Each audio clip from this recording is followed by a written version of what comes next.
Hello लोगोफोर नोंथांमोनखौ बड' इनफ'टेक YouTube चेनेलाव बरायनाय जाबाय। दिनै आङो नोंथांमोननि थाखाय मोनसे गोदान भिडिअ लानानै फैनाय जादों आरो बे भिडिअआनो जाहैबाय टेट पास बिजाथिफोरनि थाखाय गुड निउज होनांगौ ना मानांगौ रायजोफोर। दिनैनि बे भिडिअनि टपिकआ मानो बेबायदि जाखो होननानै गोबां केन्डिडेटफोरानो साननो हागौ, नाथाय नोंथांमोना भिडिअखौ जोबजासे नायलांबासो बुजिनो हागोन जे दिनैनि टपिकनि टाइटेला मानो बेबायदि जाखो। स' लोगोफोर दानिया फैदो जोङो भिडिअखौ जागायदिनि। नोंथाङा भिडिअखौ फारि फारि नायलांबानो जाबाय। बेवहाय जोंनाव फार्स्ट पइन्ट्सआव दङ टेट पास जानाय बिजाथिफोरनो थाबैनो थिसनथाइ होनायनि थियारि खालामगासिनो। जोंनि बिटिसिनि सिएम मानगोनां प्रमद बर' बिथाङा मोनसे कनफारेन्सआव बा मिटिंआव मोनसे स्पिच लाखिदों बिथाङा, आरो बे बिथांनि स्पिचनिफ्रायनो बे दिनैनि टपिकनि जानाखि साबटाइटेल बे साबटाइटेलखौ दिहुननाय जादों बा होनाय जादों। दानिया फैदो नेक्स्ट साबटाइटेलाव मा होनबावदों बिथाङा, बिटिसिआव जेसेबां पस्ट भेकेन्ट दङ बा जेसेबां पस्ट दङ बेखौ थाबैनो फिलआप खालामसिगोन होननानै बुंदों। बिथाङा बुंदों बिटिसिआव सिगांनिफ्राय दाख्लै थांनाय जानाखि 30 जुन 2023 सिमहालागै बेसेबां पस्ट खालि जानानै दङ बिनि पस्टनि जानाखि एडभार्टाइजमेन्ट ओंखारगोन, बे एडभार्टाइजमेन्टनि गेजेरजों बिथाङा एपइन्टमेन्टखौ होगोन बा बिटिसिनि जानाखि भेकेन्ट पस्ट जानानै थानाय बे पस्टखौ फिलआप खालामगोन होननानै बिथाङा बुंदों। जुदि बिथांनि बुंनाया थारब्ला, जुदि बिथाङा जेसेबां भेकेन्ट पस्ट जानानै थानाय दङ बेखौ फिलआप खालामजोबोब्ला, अब्ला जोंनि टेट पास जानानै थानाय केन्डिडेटफोरनि थाखाय जोबोद गोजोनथाव खौरां बियो। बिनि उनाव बिथाङा मा बुंबावदों, पस्ट फिलआप खालामखांनायनि उनावबो फैगौ दान मोनथामनि उनाव जेसेबां फोरोंगिरि रिटायार जाना पस्ट लांदां जागोन बिनि थाखाय दान मोनथाम सिगांनो फोरोंगिरिफोरखौ थियारि खालामना दोनखानाय जागोन। दा जोंनि जानाखि नैबे जानाखि एसआइइउनि थाखाय एसआइइउ एप्रुभालनि थाखाय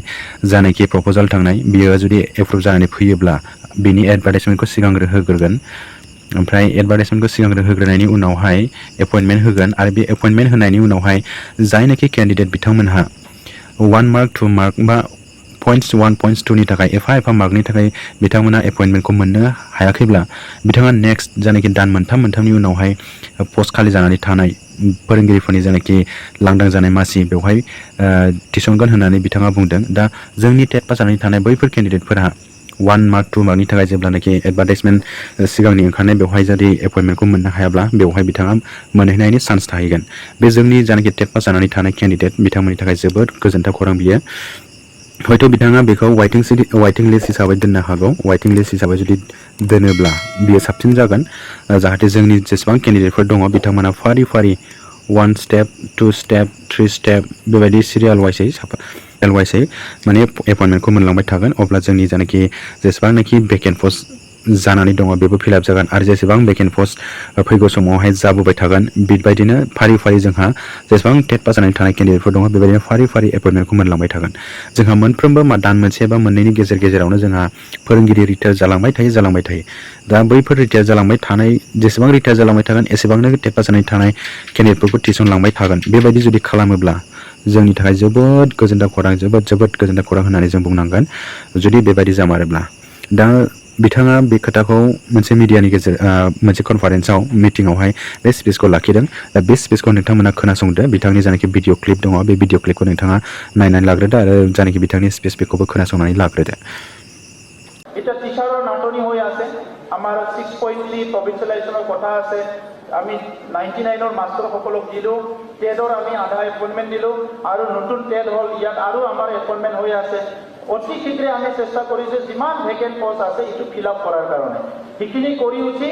আমি 3 মাহৰ এটা প্ৰজেক্ট ল'ব বিচাৰিছোঁ যে অহা 3 মাহ যিমানখিনি টিচাৰ মানে ৰিটায়াৰ্ড হ'ব ইয়াৰ কাৰণে টিচাৰ আমি 3 মাহ আগতে ৰেডি কৰি ৰাখিম, যাহাতে টিচাৰ ওলাই গ'লে টিচাৰ লগে সোমাই যাব পাৰে। এডুকেশ্যনটো এনেকুৱা এটা ছাবজেক্ট যিটো নেকি আপুনি 10 দিন ৰখিব নোৱাৰে। যেনেকৈ ডক্টৰৰ কাৰণে, ডক্টৰ আজি নাথাকিলে হস্পিটেলত যেনেকৈ হাহাকাৰ, এডুকেশ্যনটো আমি ইমান তেতিয়াহে আমি ভাল এডুকেশ্যন পাব পাৰে। लोगोफोर नोंथांमोना खोनानो मोनबाय बिथांनि जानाखि स्पिच लाखिनाय बे स्पिच लाखिनायखौ। दा बिथांनि स्पिच लाखिनायाथ' जोबोद मोजां, जोबोद गोजोनथाव खौरां जोंनि जानाखि टेट पास जानानै थानाय केन्डिडेटफोरनि थाखाय। दा खोथाया जाहैबाय बिथांनि जानाखि स्पिच होनाय बे स्पिच होनाया रायजो राजाफोरखौ ओरैनो सान्थना खालामनायल' नामा, दसे समनि थाखाय गोजोनग्लाय होनायल' नामा? मानो होनोब्ला जोंनि जानाखि सिगाङाव आसाम टेट पास जानानै थानाय गोबां केन्डिडेटफोर दंमोन, बिथांमोना गोबां धरना होबाय, गोबां नाजाबाय, हाइकर्टबो केस खालामबाय, बायदिसिना खालामबाय, नाथाय बिथाङा जेबो रेसपन्स होआखै। नाथाय बिथाङा गेजेर बुंदोंमोन थाबैनो एपइन्टमेन्ट होसिगोन, 15 जानुवारियावनो दमासियावनो एडभार्टाइजमेन्ट ओंखारसिगोन बेबायदि गोबां खोथा बुंबोबाय थादोंमोन नाथाय बियो मोगथाङाव मावफुंजायाखै आरो ओरैनो रायजो राजाफोरखौ सान्त्वना खालामनानैल' दोनदों मिडिया जा खोथा सोंदों दसे सम बुंबाय दसे समनि थाखाय रायजो राजाफोरखौ गोजोनग्लाय होबाय बेनोसै दा नैबे स्पेस होनाय जानाखि दिनैनि जानाखि नैबे भिडिअ क्लिप ओंखारदों बे भिडिअ क्लिपाव जानाखि बिथाङा स्पेस होदों दा बे स्पेस होनायाबो ओरैनो बिथाङा बुंगारनायल' जाहैगोन नामा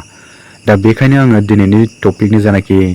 टाइटेल बे टाइटेलखौ टेट पास बिजाथिफोरनि थाखाय गुड निउस होनांगौ ना मानांगौ बेखौ बेबायदि दोननाय जादों आरो दा रायजोफोरा नोंथांमोना बेखौ फोरमायनानै हरदो जे दिनैनि भिडिअनि टाइटेला बा टपिकआ मिलायदोंना मिलायाखै नोंथांमोना बेखौ हरबानो जाबाय आरो नोंथांमोननि बायदिब्ला माबायदि जानांगौमोन नोंथाङा कमेन्ट सेक्सनजों जानाय हरबानो जाबाय दानिया नेक्स्टनि जानाखि मोननै पइन्ट्स दंबावो बेखौ जोङो सावरायदिनि बेवहाय मा दङ बेवहाय 1999नि जानाखि फोरोंगिरिफोरखौ थिसननाय होन्दों बिथाङा दा 1999नि केन्डिडेटफोरा गोबां नाजानानै गोबां High Court case supreme court case बायदिसिना नाजानायनि गेजेरजों बिथांमोना एपइन्टमेन्टखौ मोननो हादों बे मोजां खौरां गोजोनथाव खौरां आरो जोबोद खस्थ' खालामदों बिथांमोना सोरनाबा 2 years 3 years बा 4 years बा 10 years मेक्सिमाम 10 yearsनि गोजौआवनो गैला बिनि गेजेरावनो बिथांमोना रिटायार जाजोबसिगोन दा बिनि गेजेरावनो आङो माखासे जानाखि सर्सनि गेजेरजों मिथिनो मोन्दों साफा सानै माखासे केन्डिडेटफोरा बेवहाय बेक डेट होनानै इलिगेलबाबो एपइन्टमेन्ट लादों होननाय खोनादों नाथाय बियो बेसेबां सैथो बेखौ आं मिथिया आरो नोंथांमोना बेनि सोमोन्दै जुदि मिथिनो लुबैदोंब्ला नोंथांमोना RTI होनानै बेखौ मिथिनो मोनगोन RTI होयोब्ला बे जोंनि जानाखि लिगेल राइट्स बियो RTI होनाया नोंथांमोना RTI होनायनि गेजेरजों बिनि फुल डिटेल्सखौ मिथिनो हागोन आरो दा बिनि गेजेराव सोर इलिगेलै हाबदों सोर लिगेलै हाबदों बिनि गासिबो रिपर्टआ RTIनि गेजेरजों नुजाबोजोबगोन बिनि उनावहाय नेक्स्ट टपिक्स दङ नेक्स्ट टपिकआव जाबाय टेट पास जाना थानाय खावसेखौनो थिसनथाइ होखांबाय दा जोंनि प्रमद बर' बिथां BTCनि CM बिथाङा टेट पास जाना थानाय खावसेखौनो थिसनथाइ होखांबाय होनदों दा बेवहाय जोंना टेट पास जानाय केन्डिडेटफोरा जाहैबाय LP दङ UP दङ LP UP आरो high school higher secondary school TET pass जानानै थानाय दङ दा बिथाङा बबे टेट पास जानानै थानाय केन्डिडेटफोरखौ एपइन्टमेन्ट होखो होननानै बुंदों बेखौ आङो मोजाङै डिटेल्स मिथियासै जुदि LP UPनिखौ होदोंब्ला माब्ला होखो बे मोनसे सोंलु आरो हाई स्कुल हायार सेकेन्डारि स्कुलनिखौनो एपइन्टमेन्ट होदों होननानै बुङोब्ला बे जाबाय सैथो बेखौ होमारदों नंगौ नाथाय LP UPनिखौ दिनैसिमहालागै एडभार्टाइजमेन्ट होनानै बा नटिफिकेसन होनानै बिथाङा दिनैसिम एपइन्टमेन्ट होआखै दा खोथाया जाहैबाय जोंहा दाख्लै बावैनिफ्रायनो गोबां सावरायनाय जाबोगासिनो दङ जोंहा 427 मोनसे पस्ट दंमोन एडभार्टाइजमेन्ट दंमोन जायनाखि CTETनि केन्डिडेटफोरा बेखौ केस होनानै बन्द' खालामनानै दोनदों बे पस्टखौ हल्ड खालामनानै दोनदोंमोन हाइकर्टबो केस जादों आरो हाइकर्ट केस जानायनि उनावहाय CTETनि जानाखि केस होनाय बे केसा उइथड्र जाबाय डिसमिस जाबाय दा जोंनि 427 पस्ट SIU एप्रुभ जानानै थाखानाय बे SIU एप्रुभ जानानै थाखानाय 427 पस्टआ बहाय गोमालांखो बेखौ दिनैसिम रावबो केन्डिडेटफ्रानो बांद्राय मोजाङै क्लियारलि मिथिजोबाखै सोरबा बुंदों जानाखि 6 month BTCआव मोनसे टेट पास जानानै थानाय केन्डिडेटफोरा कन्ट्राक्चुवेल बेसिसावहाय जब मावगासिनो दं बा फोरोंगिरि मावगासिनो दङ दा नैबे 427 पस्टखौ नैबे बिसोर केन्डिडेटफोरनि थाखाय होदों होननानै बुंदों जुदि होमारदोंब्ला नटिफिकेसना बबेयाव ओंखारदों बेखौ रावबो नुवाखै बबे नटिफिकेसननि गेजेरजों बबे एडभार्टाइजमेन्टनि गेजेरजों बेखौ एपइन्टमेन्ट होखो दा बे जोंनि रायजो राजाफोरनि सोंलु दा बेनि सायावबो जोंनि जानाखि एपइन्टमेन्ट होनाय बेनि सायावबो जोङो मोजाङै जुदि मिथिनो लुबैदोंब्ला जोङो RTI होयोब्ला बिनि रिपर्टआ ओंखारजोबगोन दा जोंनि रायजो राजाफोरनि गेजेराव सोरबा केन्डिडेटआ जुदि बिनि सोमोन्दै फुल डिटेल्सै मिथिनो गोसो जानोब्ला नोंथांमोना बिनि सोमोन्दैबो RTI होनानै बिनि रिपर्टखौ मोननो हागोन आरो बेखौ RTI होनाया जोंनि भारत संबिधाननि मोनसे जानाखि लिगेल राइट्स बेखौ जोङो होनो हायो बयबो केन्डिडेटफोरानो आरो जोंनि जानाखि दाख्लै बावैसो आसामनि CM डक्टर हिमन्त बिश्व शर्मा बिथाङा मिडियानि कुइसन सोंनायाव बिनि एन्सारखौनो होदों बिथाङा जुदि इलिगेलै उइदाउट एडभार्टाइजमेन्ट उइदाउट नटिफिकेसन जुदि बिथाङा BTCआवहाय एपइन्टमेन्ट होदोंब्ला बियो इलिगेल जुदि इलिगेलबाबो बिथाङा एपइन्टमेन्ट होदोंब्ला अब्ला बियो स्टे जागोन आरो जेसेबांनाखि एपइन्टमेन्ट मोनदों बियो केन्सेल जाजोबगोन बे खोथाखौ बुंदों आरो स' लोगोफोर नोंथांमोना बेनि सायाव जुदि फुल डिटेल्स दङबा नोंथांमोना कमेन्ट सेक्सनजों हरबानो जाबाय दा आङो बेनि सोमोन्दै बांद्राय फुल डिटेल्स गैया दा नोंथांमोना बेखौ कमेन्ट सेक्सननि गेजेरजों जानाय हरबानो जाबाय स' लोगोफोर दिनैनि भिडिअआ एसेनोसै नोंथाङा जुदि भिडिअखौ मोजां मोनदोंब्ला लाइक आरो शेयार खालामनानै होबानो जाबाय आरो नोंथाङा आंनि चेनेलाव जुदि गोदानब्ला